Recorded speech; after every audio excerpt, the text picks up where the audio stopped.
I'd like you to imagine something. Or maybe go back into your memory banks. Did you ever have a time when you had just a most delicious dinner? And you had more than enough to eat. In fact, there was plenty left over.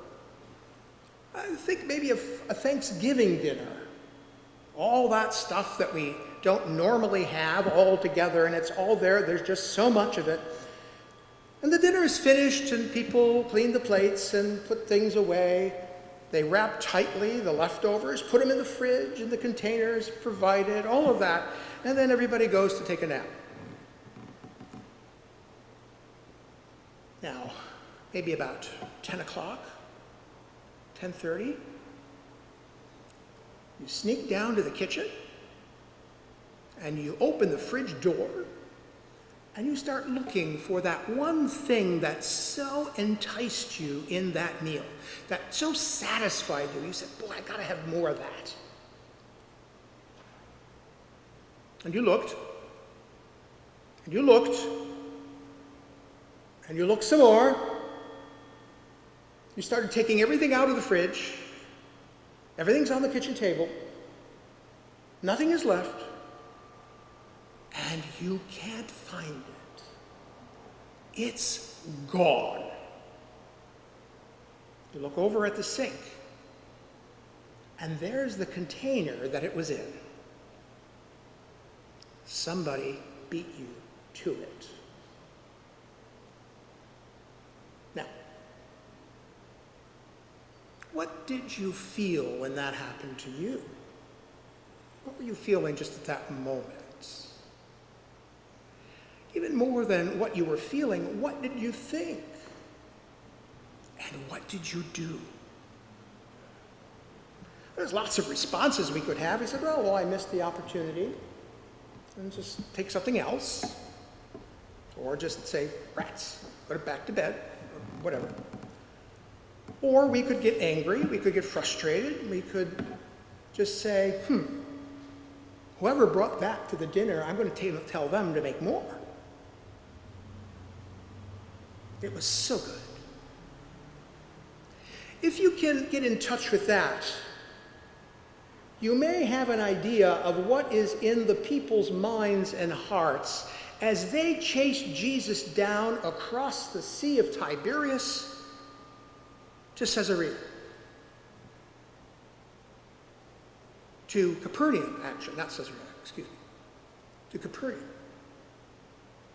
And suddenly there they are, and they find Jesus, and he's there, and they say, you know that bread you gave us? Give us some more. Jesus looks at them and looks around, might have said to them also, do you see any baskets full here? Because they knew there were leftovers. But instead of giving them more of what they asked for, Jesus takes the opportunity, perhaps because of their frustration or their anger or whatever it is that they were feeling at the moment, and he takes it and he wants to use that energy and turn it around somehow. And so he begins to teach them using their hunger as a vehicle to teach. And he says to them, you know, you came to me because you saw that I gave you this wonderful bread on the side of the mountain. And now you're hungry. And you want more. If you toil and work for that kind of bread, you will always be hungry. That's just a fact of life, isn't it? Just in our opening story. You know, we had this big meal, we were really full. But later on in the day, after our body starts to process things, our belly gets a little empty, and so we decide, well, I want to put some more in there. That's what Jesus is talking about here. That if you're only looking for the bread that can satisfy your physical hunger, you will always be hungry. Maybe not at the moment, but in time. And you'll have to go look for more bread. Jesus is saying, all of us have a deeper hunger. All of us are looking for something much more profound in our lives. When we stop to think about it, we start to look at, why am I even here? What's my purpose for being here? What is it that I am meant to be or meant to do? That hunger for that kind of insight and knowledge also never leaves us. But, Jesus says, if you eat the bread that I give you, you will never be hungry that way. Because if you eat the bread that I give you, which is my life given for the world, you will find the answers that you seek. And you will always have access to that wisdom, that knowledge, that understanding, to those gifts of the Spirit of God that are part of living the way I will teach you.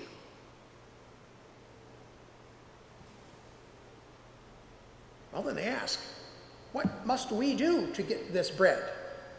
What must we do to do the works of God? And Jesus says, you don't need to do anything. It's already yours for the asking. It's you that needs to receive it, to open your hearts, so that God can feed you as God fed the Israelites in the desert. Well, give us this bread always, because we're tired of looking for it. Jesus takes a deep breath, shakes his head, and says, you just don't get it. I am the bread of life. Me. If you eat this bread, what I give you, not the bread that fills your belly, but the bread that fills your spiritual hunger, the bread that fills your soul, you will never be hungry, because you will realize that your physical hunger will always be with you. That's part of your daily life. But this other quest that you have deep within you, the very reason you came chasing after me, will only be satisfied when you open your hearts to eat the bread from heaven.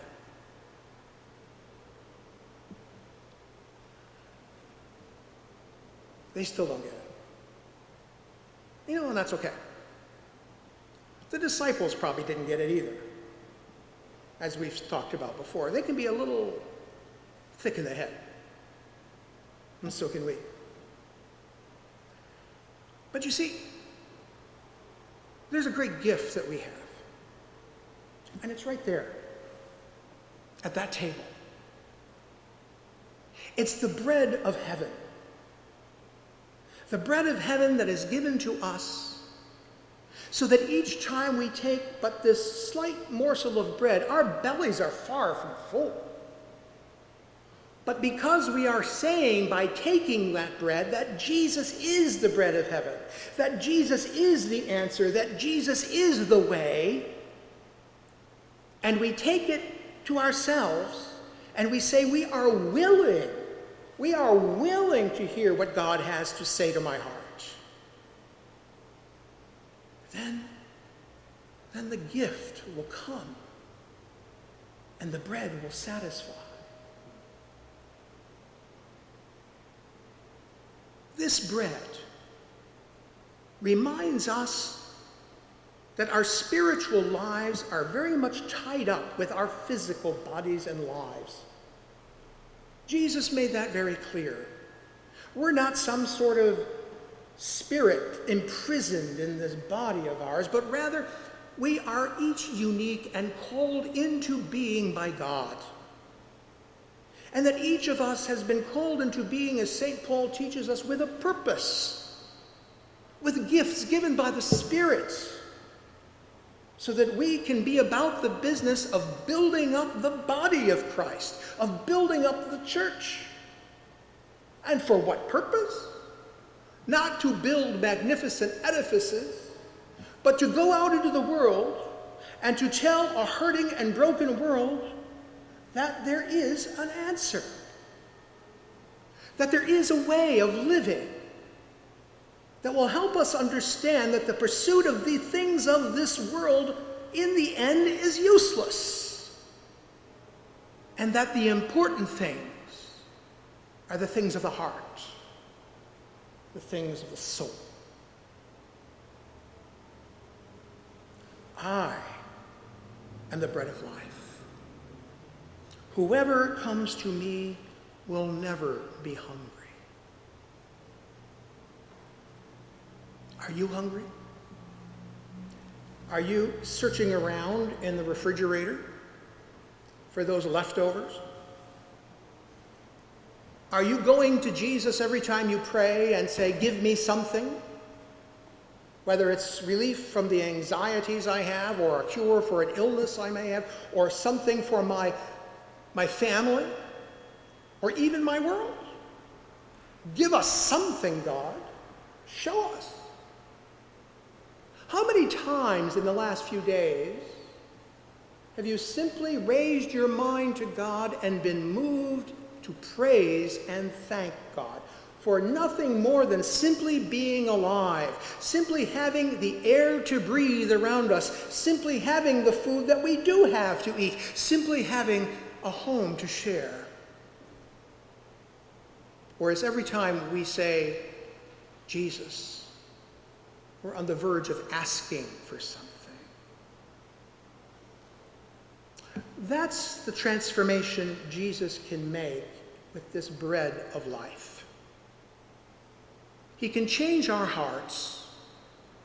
He can fill our souls so that we are less concerned about our bellies and more concerned about the life that God gives to our world. That's the transformation that Jesus works. And he works it right here and right now. Because at this table, he says to you, "I am the bread of life. Whoever eats of this bread will never hunger." Friends, open your hearts. Open your minds. Allow the Spirit of God to fill you to the brim and running over, so that the 12 baskets full represent the fullness of your life, not simply what's left over from dinner. This is what Jesus offers. And so I have a simple thing to tell you. Let's eat.